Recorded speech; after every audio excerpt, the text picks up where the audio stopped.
When your strength serves a purpose bigger than yourself, your career becomes a calling. That's powerful. Welcome to Courageous Stewards, the podcast where legacy meets leadership. We believe stewardship isn't just about managing resources. It's about multiplying impact, honoring purpose, and building with eternity in mind. Each week, we dive into business-focused discussions on real estate investing on a foundation of faith and family. We have a desire to inspire listeners with a heart to reclaim their time, talents, and treasures for something greater. Whether you're growing your portfolio, leading a business, or a family, we need to become the best version of ourselves. This is your space to gain wisdom, walk in courage, and steward what matters most. Let's build what lasts. Let's lead with love. Let's become courageous stewards. All right, guys, welcome back. We're here at episode 11, and we're talking about discovering gifts. This one is really an exciting one, primarily because Sean is super passionate with regards to how people can find their God-given gifts and talents and implement them to be wildly successful. So I want to throw it to Sean and have him talk about how we can discover our gifts. Yeah, absolutely. I love this topic of discovering gifts. When I was at my last job, I was starting to do some self-reflection, some studying, and that was when I had realized, we talked about it in a previous episode, that maybe I wasn't doing what I was supposed to be doing or designed to do. So I love this idea of figuring out what your passions are and what your gifts are.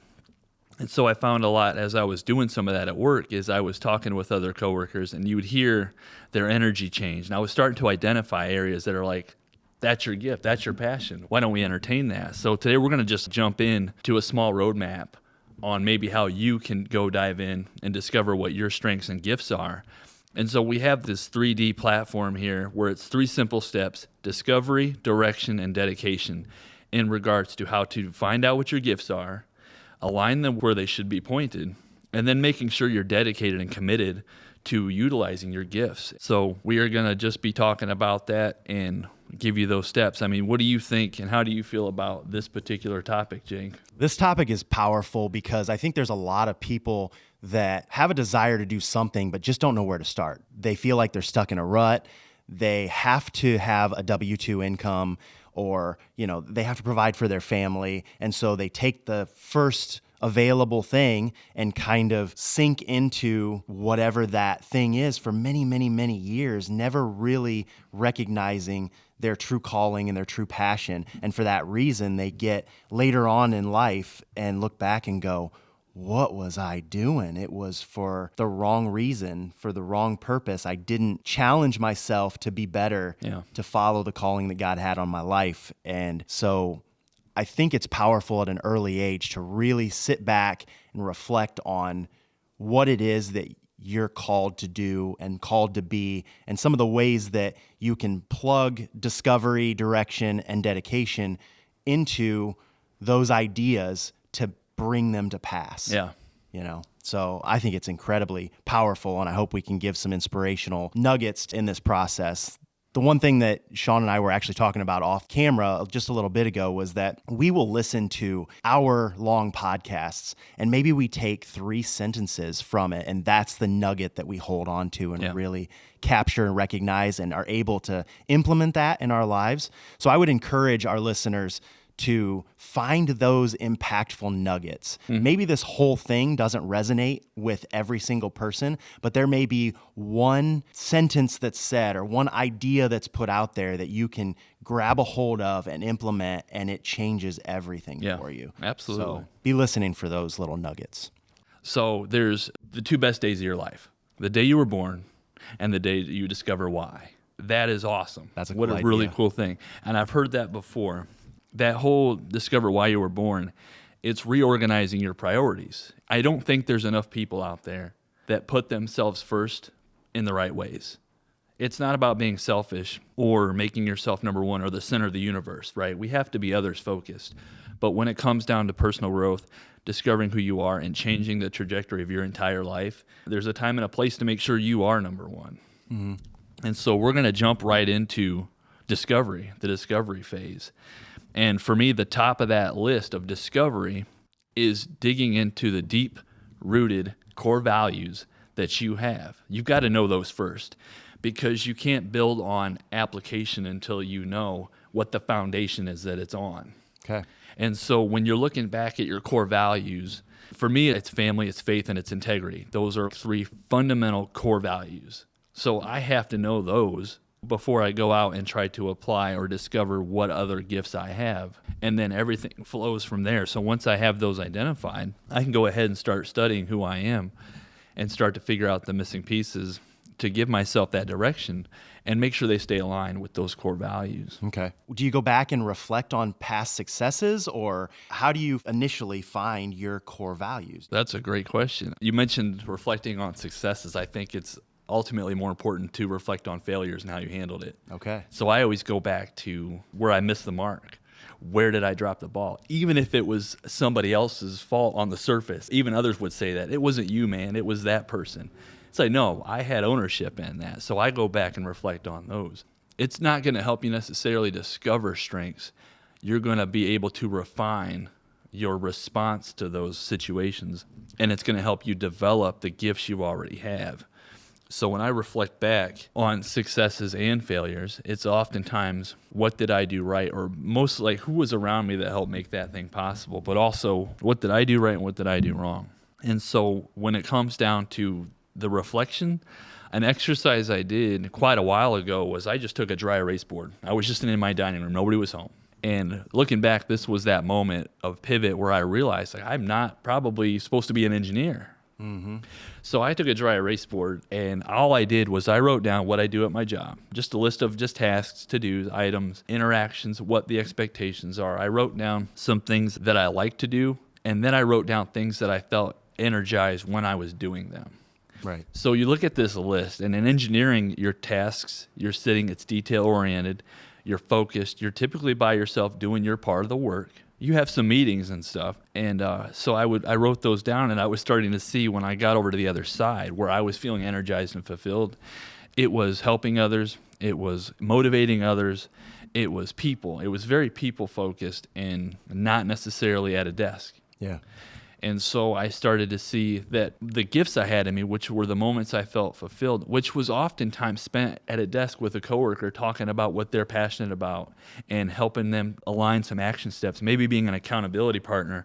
Be like, hey, you're thinking about taking classes? Why don't you go get signed up? You can just call that Northwest or whatever right now and look into classes. That's step one, And when they would start taking those steps, that was the best part of my day. Yeah. What started to happen was I was taking those opportunities at work because work was draining my energy. So what I was doing, I realize that now looking back, I was recharging by going and doing the thing that fills me, which was talking to somebody else, helping them, being a part of their journey and a small piece of hopefully what would be their success.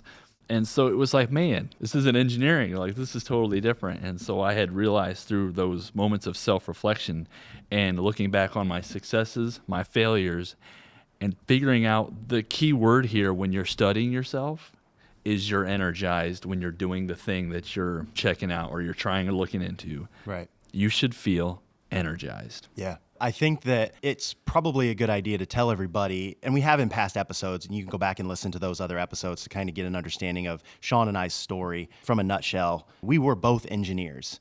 Now looking back, we can both recognize that neither one of us were probably in the calling that was most relevant for us in our lives.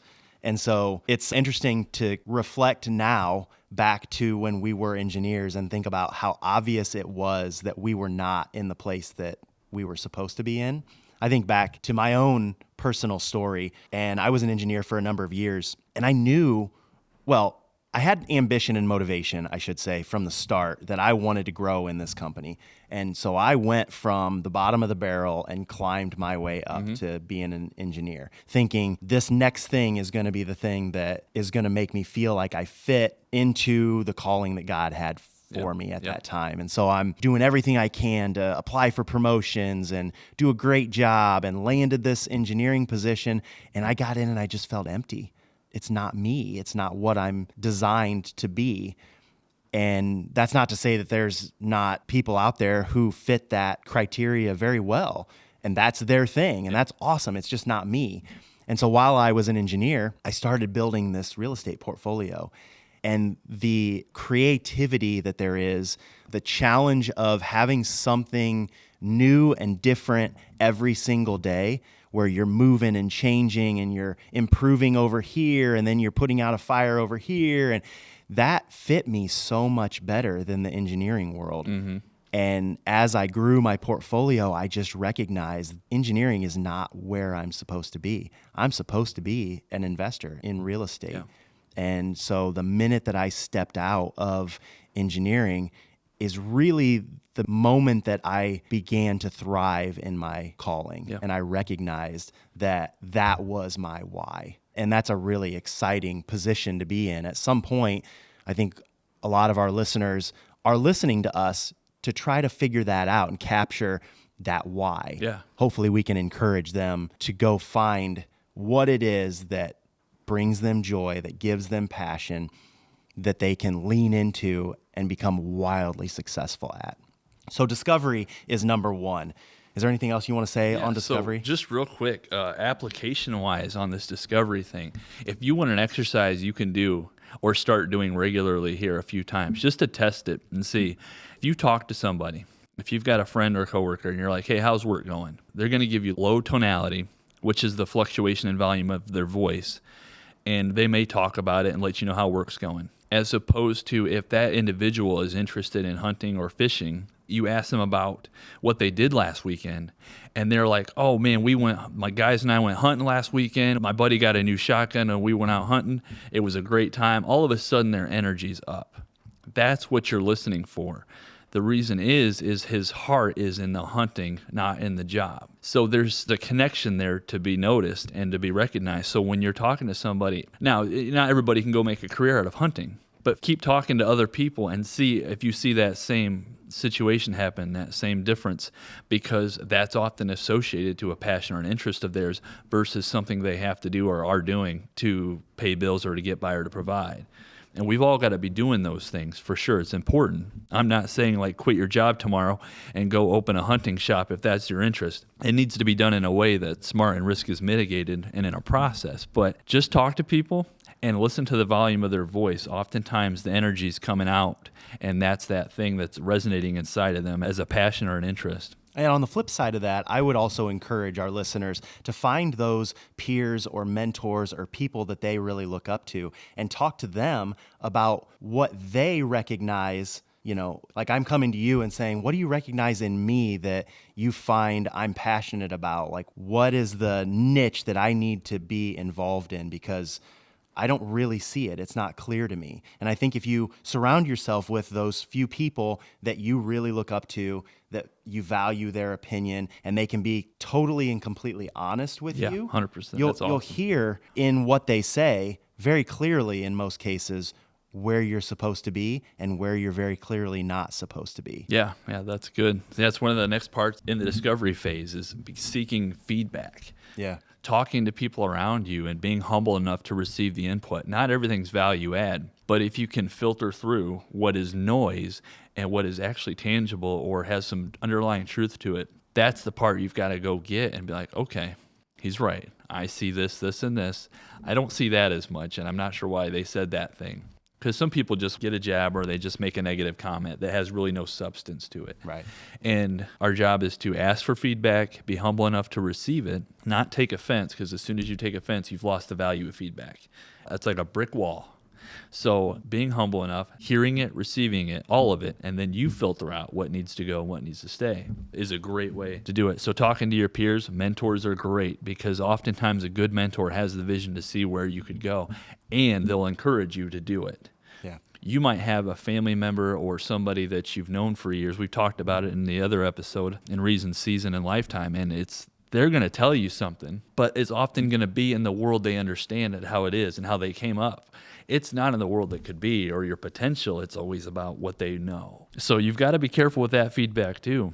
I think 360 feedback is a great strategy to both give and receive. like Jake and I hope that we are always in that same loop together as we partner up and go forward is, what am I doing wrong? Where am I dropping the ball? What am I doing well? What can I do better? That 360 feedback can help you align with your gifts, your strengths, but also just a continuous journey of self-improvement if you're open and humble enough to get the input. Yeah.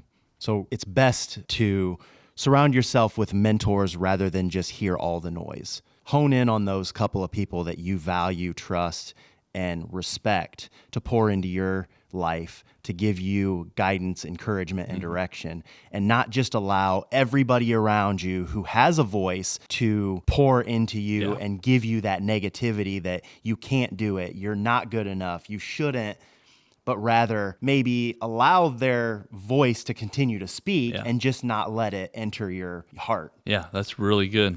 Scripture calls wise counsel. We're supposed to go to wise counsel. Absolutely. So you do have to filter, like Jake's saying, even the individuals that you go to input for, to make sure that, you're not just filling your head with the same old stuff, because it's very easy to lose ground in regards to that. If you're letting it enter your heart and your spirit, you'll go backwards. You won't even feel it right away. It's definitely a slow burn. So let's circle back a little bit and talk about what the 360 feedback tool is. 360 feedback is a situation where it's open-ended feedback. Okay. You should be able to give feedback to people that maybe you're helping. You should be able to give feedback to people that are helping you. You should be able to go up and go, hey, you're doing awesome, and I really look up to you in a lot of ways, but I see a shortcoming right here, and I just want to share that with you. You should be able to do that. But also at the same time, we're often so quick to give feedback because it's so easy. It's so much harder to receive it. And so you need a combination of truth and grace from those around you,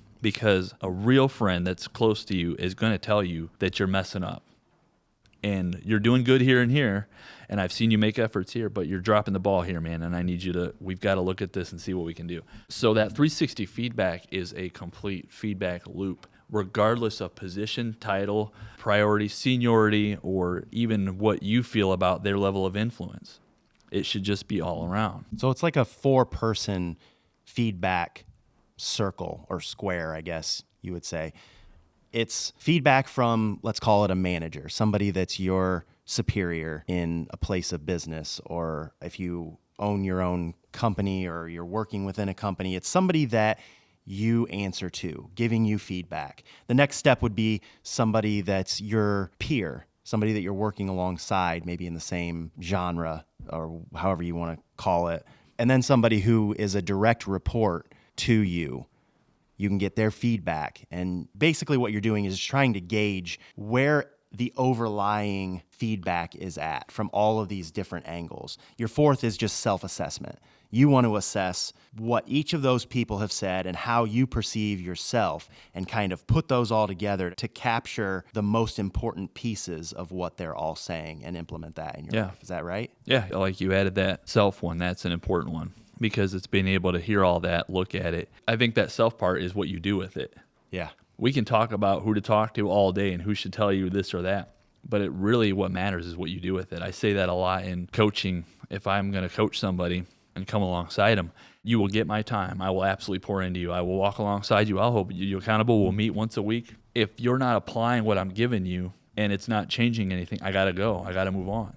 It's not that I don't care, but if God gave me these strengths, I need to be applying it where it can be multiplied. So I've got to move and give it to somebody that's going to apply it. So making sure you're receiving the feedback and applying it as well. Right. That makes a whole lot of sense. Now, why don't we move on to direction, which is point number 2 in discovering your gifts. Direction this is where we get down to, okay, so if you've taken time to look into your core values and you've taken time to discover some of your strengths, and it isn't about having it nailed perfectly. Don't overthink this. Just be in tune with yourself and write down things you like doing. All of a sudden, the words on the dry erase board or the paper or the computer will start to show you. You can use AI. You can take what you think your strengths are and ask AI, what do you think I would be good in regards to career, business, or life with these strengths? It'll tell you. It'll give you some help. It doesn't necessarily mean that one of those in AI is right, but it's pointing you in a better direction. So the whole thing about the direction phase here is that we are taking our strengths and gifts, and we're basically creating a targeting system to focus those in on. Now, that targeting system can be focused on 3, 4, a few different things for right now, because this is just the direction phase. You've discovered your strengths and you're focusing in on where you could apply it. But it's still kind of a discovery phase, not in regards to your strengths and your gifts, but more in regards to where to put it. So you need to leave room here to play. You shouldn't just go, I'm good at this, this, and this. I should be a coach and I should be doing counseling or something, and that's it. And then you just focus in and you go all in on that thing, because it may work, but odds are you'd be better off spreading out to a few different things. And this is not about leaving your job again. We're talking about evenings and weekends and your free time. Go out, try some things. You don't have to go get a job necessarily in the thing that AI says, you would be good at this. You can volunteer. Get connected to your community, reach out to somebody and say, I'd love to just come team up with you guys and serve in this. If you go there and you serve and you find fulfillment and joy in that, okay, write that down. Keep that in your notes, because you're going to want to make sure that's on your direction list. And go to the next thing. Mine's financial coaching. I like getting with people for free and just talking with them about their finances, budgeting, and helping. It just energizes me. I don't know that I want to do that as a career. It's kind of a competitive space, and it takes a lot of education and certifications in regards to going into the investment side and things like that. But I'll just sit down with people on budgeting and things like that, give advice, give tips, and help guide them, because I like doing that. So that was, for me, part of my direction. I knew that wasn't necessarily the thing, but it was one of them. So 2 easy ways that you can begin to understand maybe where you fit is by volunteering and by creating little side hustles. Yep. They're low impact. They're not super expensive in most cases. You can plug yourself in for a season to understand if this is something that you're passionate about, that energizes you and that you want to move forward with. And if it's not, you can step back and go a different direction. Absolutely. Right. Absolutely. You're leaving room to try it and to be able to pivot if needed. And then make sure, if you do the volunteering and you push into that thing or that side hustle, give it an honest effort, give it honest energy. You hear it all the time, like, that didn't work. But did you work, right? You can tell me it didn't work all day long. A lot of people will have that excuse because they'll start it, it won't look the way they wanted, and they'll stop trying, or they'll try less. It's like, did it not work? Or were you not working? So if you give this an honest effort, make sure you're applying and committing to it in a sense to see if it can become what you see the potential in it. Yeah, and I think as you go through that process, you'll begin to recognize the things that drain you and the things that fill you. As I've gotten a little bit older, I look back at my younger years and begin to recognize those differences where I tried so desperately to plug myself into a specific thing only to find out that it just drained me. It did not energize me. And so if you can find those things that propel you, that give you excitement, that energize you, that feel easy, that don't feel hard. Yeah, that's a great one. Things that feel hard, you're just going to struggle. Not that there's not a time and a place to do the hard thing, to press into it and push through it and be better on the other side of it.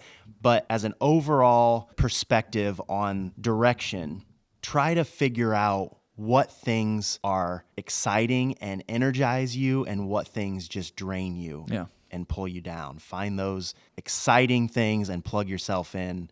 Exciting isn't probably even the right word, but just things that don't make you feel blah. Like, you're going to feel filled. You filled, It's very hard to be tired and want to take a nap when what you love, what you're doing, and you're feeling fulfilled in it.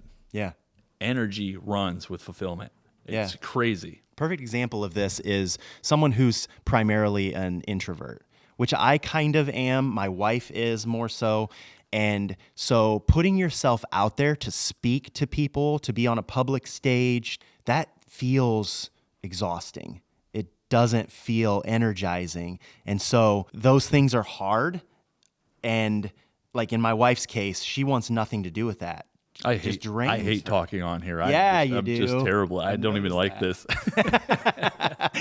No, I think it's just important to recognize those. And I see that a lot. And I use my wife as an example because I'm around her all the time. I know how she is, her personality.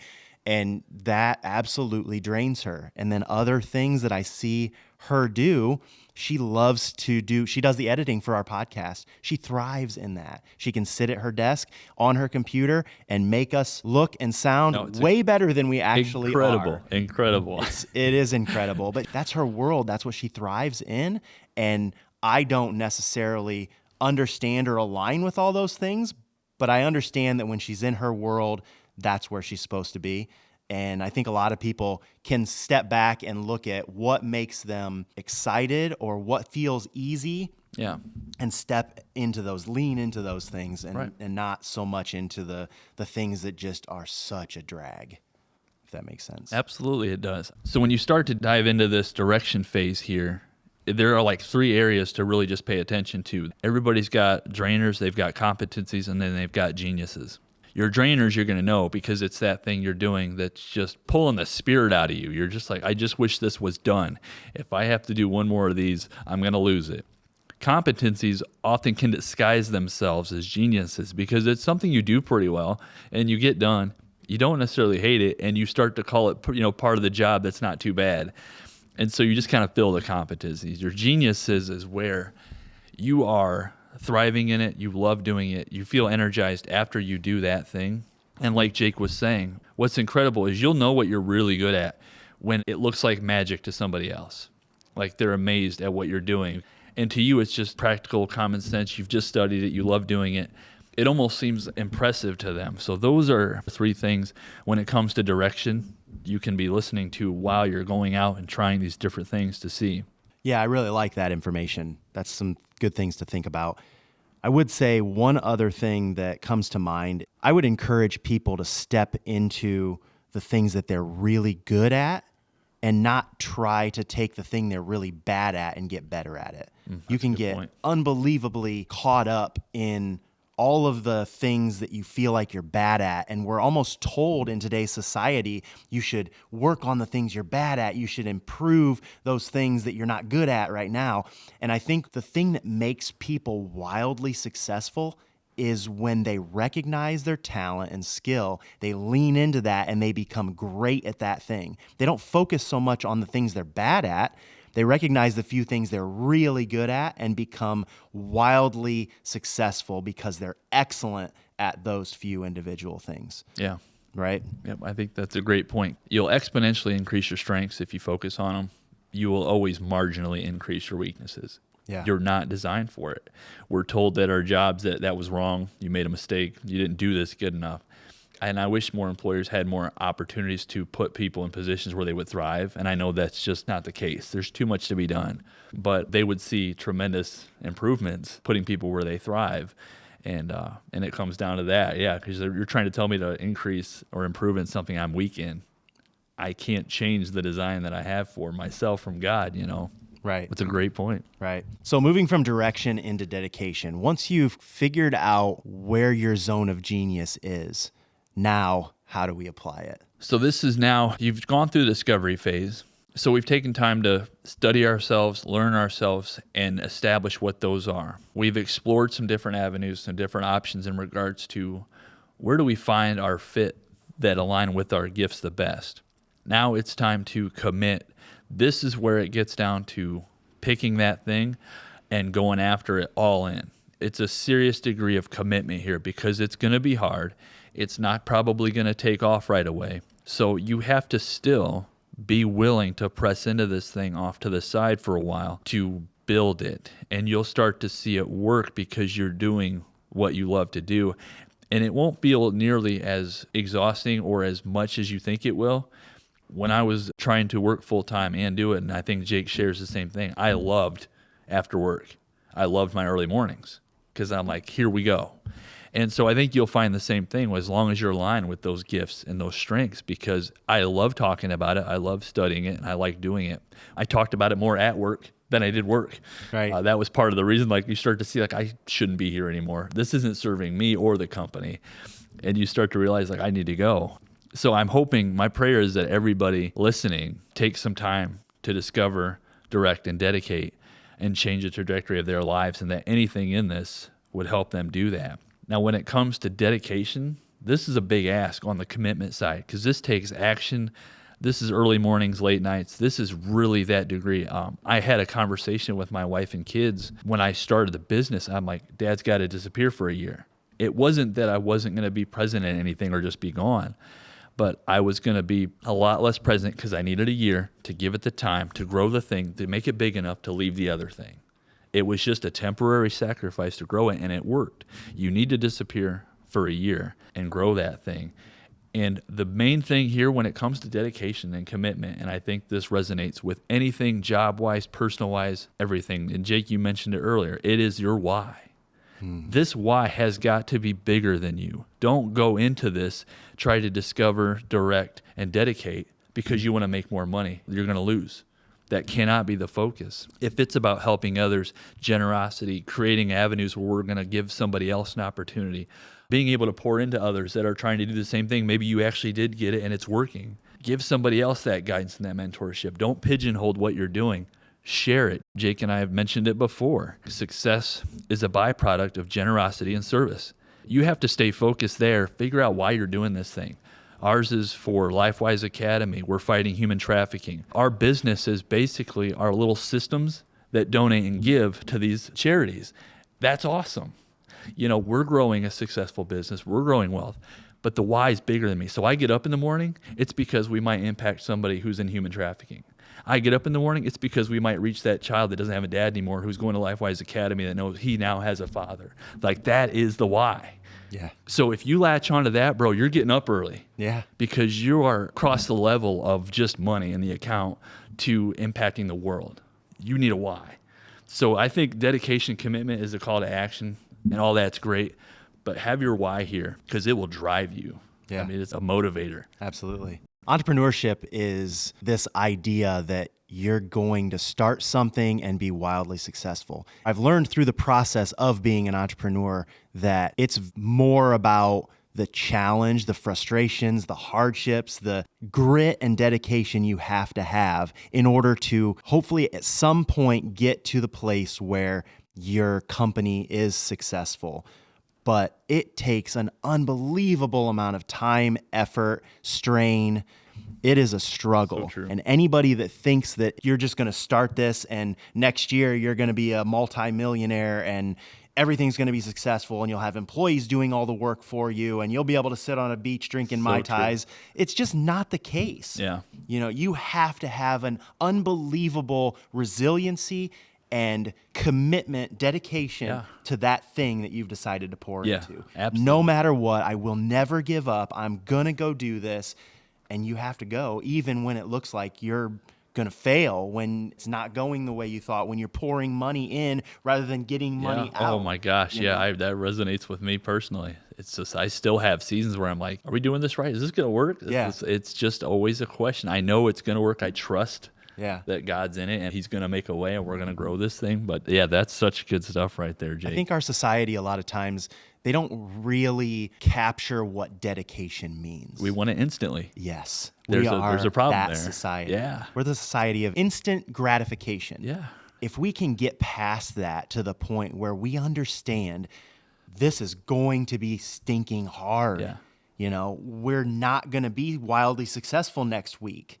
And you just start plugging away. You're dedicated through thick or thin, no matter what. We're going to keep moving one step at a time in the right direction. And eventually, we're going to look back and recognize that every hard step that we took was for a reason and for a purpose. And we see ourselves now in that goal, reason, and purpose after maybe years and years and years of heartache, frustration, hurt, discouragement, and all the things that come from being an entrepreneur. It's not an easy world to be involved in, but it's wildly gratifying when you get to the end and you look back and go, that's why I did what I did. Yeah. There's a reason behind it. I was dedicated enough to never give up, to keep going through thick and thin, and now look at what I'm able to pour into. Look at who I've impacted and the companies that I've been able to give to and all the benefits that have come out of me being dedicated enough to just find the thing and never give up. Just keep going and going and going. Now, that doesn't necessarily mean that you shouldn't pivot at times. I think the longer I've been in business and been alive, I recognize that there are times when you need to look at what you're doing and go, meh, I think maybe I missed the mark here slightly. Let's just kind of shift and pivot this direction. It's not a quit or give up mentality. You stay dedicated to something. It's not I'm just going to throw my hands up and okay, I'm done. Yeah.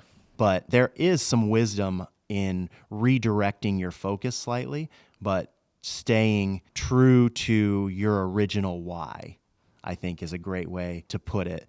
That why will drive everything for you. And maybe how you get to the end goal changes a little bit, but keep that why in your head at all times. That should be your reason for dedicating everything to that why. Makes a lot of sense. It does. And let me just say one final thought. When your strength serves a purpose bigger than yourself, your career becomes a calling. That's powerful. Hey, thanks for tuning in again today on this episode. A lot of great stuff we got to talk about today. I love this topic personally. We were just looking back at the 3 things we talked about today when it comes down to discovering your gifts. And they were discover, which is doing some self-reflecting and studying yourself. Direction, which is pointing at somewhere that makes sense and applies to your gifts and your strengths. And to dedicate. And that's that level of commitment and action that it takes to grow the thing that you are called into and align with your gifts. And we just have a heart that those out there listening today, we just talked about it right at the end of this episode. We want to pivot this generational mindset to long-term big picture thinking and not instant gratification, not the here and now, because it doesn't work that way. The people that are growing businesses, they had long-term vision and they went through the storms. And I think that was a great way to wrap up the episode when Jake touched on that a minute ago. So we're thankful you guys are tuning in and listening. We hope that there's some nuggets, like Jake said in just this episode, that you can go in and extract out that maybe help you change your thinking and help you grow. So follow us on your favorite podcast platform, YouTube. We're on TikTok now. So like, follow, subscribe, and bring your comments. We love engagement with our listeners. So just stay tuned. There's more coming, and we're excited to do it. Thanks for joining us today on Courageous Stewards, where legacy meets leadership and faith fuels the journey. If this episode stirred something in you, share it with someone who's ready to step boldly into their calling. Subscribe, leave a review, and stay connected as we continue to explore what it means to lead with conviction, serve with excellence, and build with eternity in mind. So until next time, keep showing up, keep stewarding well, and remember, courage isn't the absence of fear, it's obedience in motion.